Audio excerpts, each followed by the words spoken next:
In this video, we are in part 7. Should you start your own business first, or should you use that money to buy your own house? What should you pick, security or freedom? If you want to know more, check this video out. We have Richard Carvajal.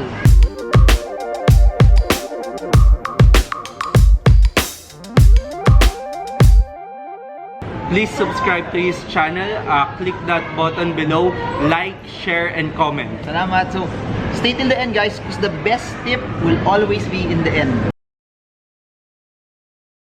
I have this series, no, where I ask people that if you're starting out in life, as in starting, may trabaho ka or you have a source of income, what's a better use for your money? Should you buy your own house na titirahan mo? As in, titirahan na you're not getting any rent from it. It's something where you live, or you use that money to start your own business. Business versus buying your own house. Ako business. Oh, talaga? Yes. Okay. Of course, business is quite a risk. A house kasi, if tinitirhan mo yan and you're not earning anything from it, then somewhat, it's a liability as well. So somewhat parang it's not gonna be income generating and you have all these expenses like taxes, property maintenance, etc. Ano ba to? Like may stable job ka? Oh, may stable.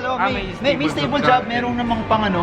Pero business pa rin. Nagulat ako I would have expected a real estate person to say real estate. Baka ma-get me wrong ako dito. Okay. Because usually, I'm the type of person na I buy real estate to make money out of it. So if I don't make money out of that real estate, then parang sa akin, what's the use of buying that property? A lot of my clients, parang they have properties, di ba, in Shangri-La, in Ayala, in Rockwell. Pero did you know that parang they rent out a parang 12,000 to 15,000 pesos apartment? They don't even live in those properties. Okay. Talagang ginagamit nila siya for passive income. Properties are used talaga, are used to earn you money. Talaga. Okay. Buying a house and lot is good kasi naman you can never go wrong with hard assets pa rin. Kasi real estate pa rin yan eh. In business kasi, despite it being risky, if you hit the jackpot, then it's gonna be easy to buy house and lot na hindi mo talaga kailangan for your income.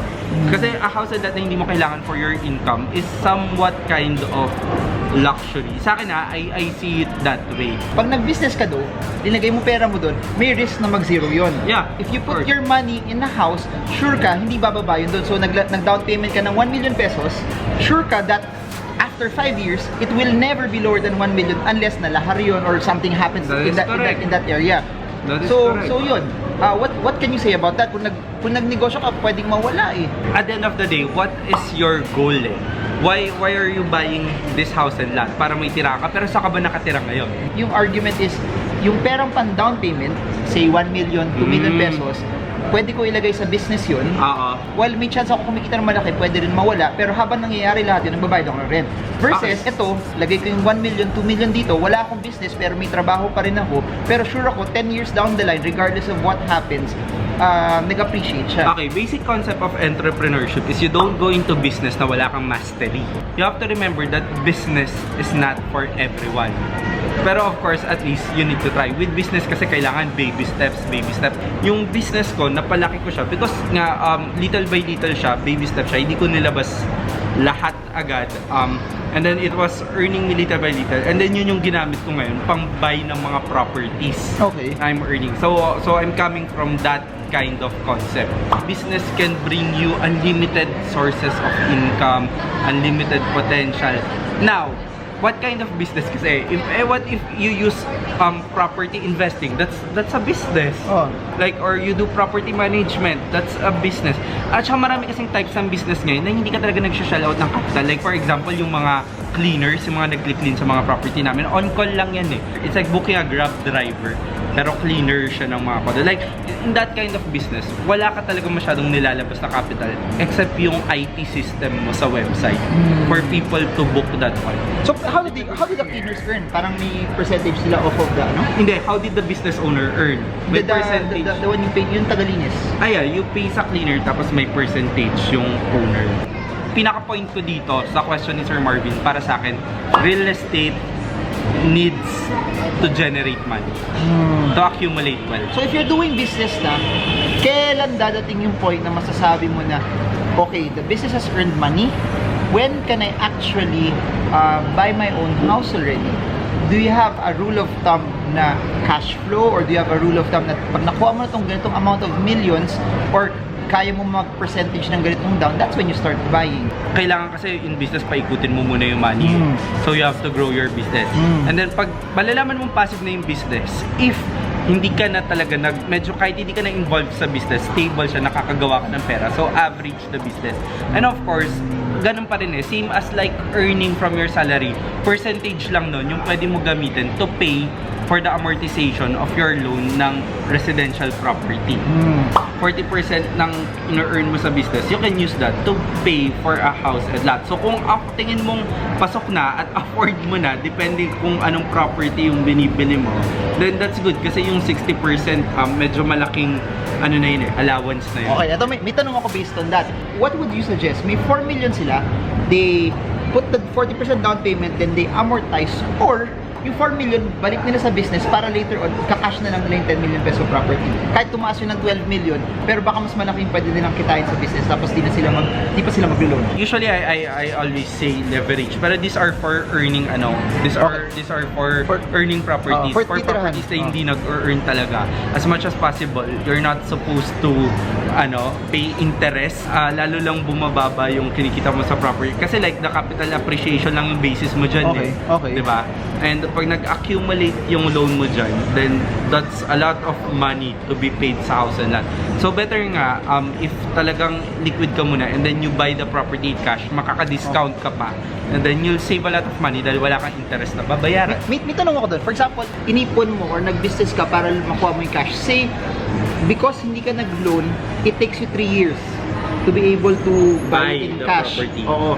Mas makakatipid ka pa rin ba doon? Kasi syempre in 3 years mag-appreciate din siya mapapamahal ka. Versus, mag-loan ka kaso in the long term, mas malaki babayaran Ang mo. haba kasi ng 3 years pero may 2 years technique kami dyan. Okay, what's the 2 years So technique? usually ang technique namin is called option money. We put the option money and then they're not allowed to sell it in anyone. Whatever was the contract price during the option money is stable. So parang sa option money in 2020, sabi ko, in 2022, I'll buy that property. Okay. Pero may price na nakalagay doon noong 2020 nung naglabas ako ng option money, like for example 500,000, and if I don't buy the property 2022, then you can have the option money. So ginagamit namin yun to control the price increase or the price appreciation if we're not sure if we want to buy the property or not. If not, mag-rent to own. Pero yung taong magbebenta doon, may lalagyan na rin yun ng konting premium yun kasi of course. Okay, assuming that. Same with rent to own. Kasi rent to own, you'll pay it, yung rent mo mas expensive. Mas expensive yung rent mo. So kung 30,000, pag naka-rent to own ka, baka 50,000 per month ka. Okay. Pero you only decide to buy after 2 years, for example. Pero yung rent to own, di ba? The only time na lilipat sa'yo yung titulo is pag nabayaran mo lahat. Pero hindi ba siya risky? Pag kunyari 7th year, sabihin ng may-ari, namatay yung may-ari, wala sa hindi iba to. That's rent to own na initial. This is rent to own with option to buy. So option to buy. Okay. Ano siya? Sa rent to own option to buy, nagre-rent ka lang talaga. Wala sa mind mo bilhin yan. Pero alam mo sa contract na at the end of your 24 months rent, may nakalagay doon na decide whether to buy the property or not. Ang maganda dito, prior to that 24 months, sa unang contract pa lang, nandun na yung price kung magkano bibili niyo. And when you say, yes, I decide to buy the property, lahat ng binayad mo sa rent, magpo-form part siya ng down payment. Okay. So, ganun pala yun. Di ko alam na may ganung Yeah, dalawa yun This option, that's the rent to own, option to buy, at saka yung traditional na rent to own.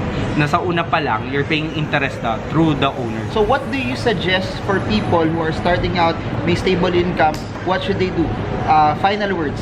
Buy their own house, live in it para wala na silang babayaran rent, or start their own business pero magre-rent pa rin sila. So for me, try to start your own business, try to write your own paycheck, be an entrepreneur. They're starting out. So ano ba talaga yung house and lot goals mo? Is your house and lot goal yung what you can only afford as of the moment? Or meron ka talagang dream house na gusto mo pag-ipunan and you have to make money out of it? You try doing business and then eventually your dream house would come. Yon, that's it for now. I hope this video helps you trade well, trade strong, trade smart. See you all again soon, guys, and God bless you all.